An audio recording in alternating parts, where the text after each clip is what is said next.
name is Jason Lefebvre. I'm with Spirit Radio here with Pat Barrett, just having a conversation. And Pat, you got a new song that's just been recently released, Beautiful Life. Yeah. It's getting some good traction. That's great to hear.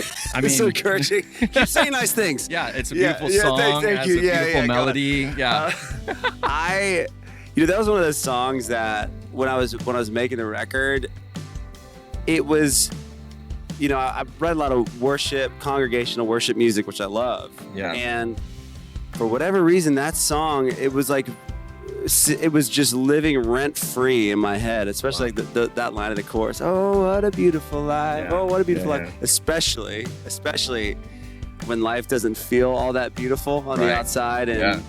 And I don't know, maybe it felt like faith to me to start singing that in a way that wasn't just like optimism. It was like, all right, I want to believe this. I want to believe that like in the middle of all the stuff that I would prefer not be happening, that there's you're not alone in it. And I love that it seems like people are,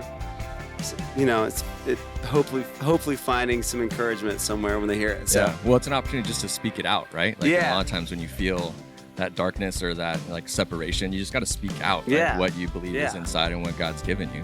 Yeah, so it's awesome. So you've been a part of writing some pretty amazing songs.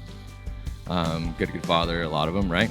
Yeah, when I think about any song I've been a part of, I have like pretty clear memories. Like when I think about Good Father or whatever other song, I think about like the room in my house. Okay. Where like the verses spilled out, or where the chorus of that song like popped into my heart on an airplane, and like such like personal connections to some of these moments that I'm still shocked anytime a song leaves the voice memos of my phone. Sure. I'm still in that phase of my life, which I hope that doesn't ever go. I don't think it will go away. Newness, I can't believe that anyone even heard that song, because that was just something I used to sing by myself in my house. Do you feel like you have a mindset that you're in when you typically are writing, or when you're kind of in the flow of creating voice memos? I wish I had more of a just set mindset.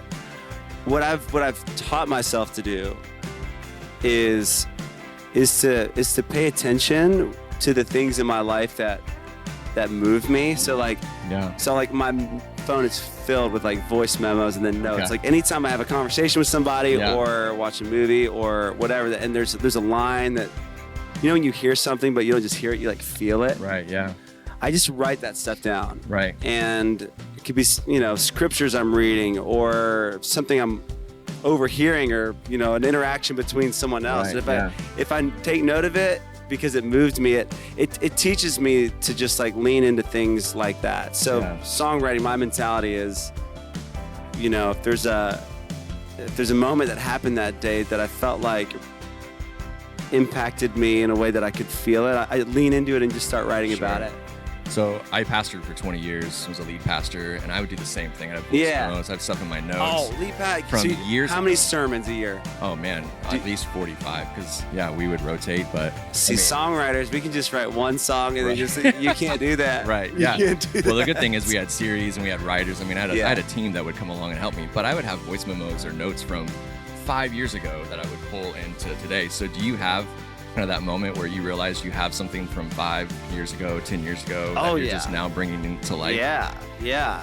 And I'll tell you what it's done. It's changed my mentality, where sometimes you sit down to write or create or whatever, and you feel like you didn't get anything. Sure. Or you spent 4 hours trying to hash out an idea that you couldn't like push across the line. Yeah. And I used to get really discouraged by that, until I had several songs that circled back years later, like you're saying, and then you realize like, wow, maybe it just wasn't time for that it's a season. idea yet, or the last thing you want to do is eat undercooked chicken, So it tends to be bad for you. Yeah, it tends to be bad. So there's a song on the last record called Nobody. Okay. It's on the Elevation record as well. Yeah. And Passion's record. That was probably 7 years. Like the beginnings of it was like 7 years ago. Yeah. And just, for whatever reason, it just wasn't done yet. The chorus didn't feel right. And then it's just taught me like it's okay when things take time, and actually sometimes it's better. Sometimes God needs to nurture some things for a while and let it just kind of ruminate, right? Yeah. And just let it set in. That's what I feel. Yeah. So, feel like spilling some dirt this morning? Yeah. Okay, so you've been on tour with quite a number of artists. Any unique qualities that have stood out for you? Oh, Any green M&M stories? Green M&M stories. Like, got it. No green M&M stories, but I was just on tour with Phil Wickham, and I just love him so much already. I mean, his music is just incredible, but we've done a couple tours together, and every time I'm around him, I just feel a couple things. So he's got this drive to, write songs that help the church worship, and he's also got this, he's also like kind of a fitness buff too. So he's like, he's got this energy and drive for things that he feels like in his life are really important, that it's just really like been powerful for me. It's like rubbed up on me. I started working out pretty consistently. So it would have been almost 3 years ago when we did the sing-along tours, me, Phil, and Brandon. Okay.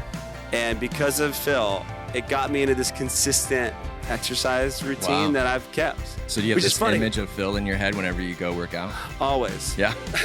I just wear a shirt that says, "Thanks, Phil." Yeah, right?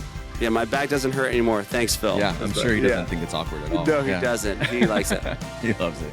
All right, so Father's Day is coming up. Yes. So what would be a unique, or what would be the best Father's Day gift for you? Sleeping in. Dude, praise God. Can I get that right? Just normal. Seriously, yeah. Nothing crazy. Yeah.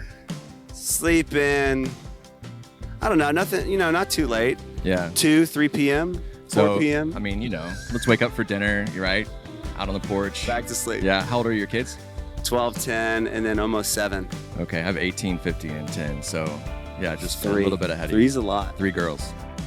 Let's go. Yeah, it's epic. Let's go. I love it. I love being a girl dad. So, any traditions on Father's Day for you guys? Oh, Father's Day is normally just like the best chill. We grab breakfast together. Just time. Nothing crazy. It's time. Yeah. And especially in this phase of my life, like unrushed time is like a medicine. Yeah. You feel like life gets busy and frantic on accident. Sure. And frankly, it doesn't have to be that way. Yeah. I think we choose things that we don't realize are stretching our margins too thin. Yeah. So when you sit with people you love, like the best thing is like a 3-hour dinner with friends. Absolutely. Right. Which is hard to kind of do. Like, we don't have anywhere to be. Yeah. You have to like set time aside to be unrushed. And that's what I want. We usually have that on Father's Day. It's good. Well, maybe this Father's Day you can end up at the golf course. Let it be. Kids, Let it be. You can drop little hints. Yeah, drop little hints. But the problem is, I go out in the golf course, I shoot a 107. I don't want to do that on Father's Day. You're on the golf course. It's just worth it. I mean, it's worth it. Good point. Good. It's a good point. Thanks for spending time with us Thank today. you. Thanks for having you. Yeah, man, we really appreciate you. Thanks. So continue to pray over you. I know God's got great things for you, great things for you to come, and I hope more of those voice memos get out into the world, man. Let it be. Let it be. Thanks, man. Yeah. Thank you. Yeah. Y'all out here all day? Yeah.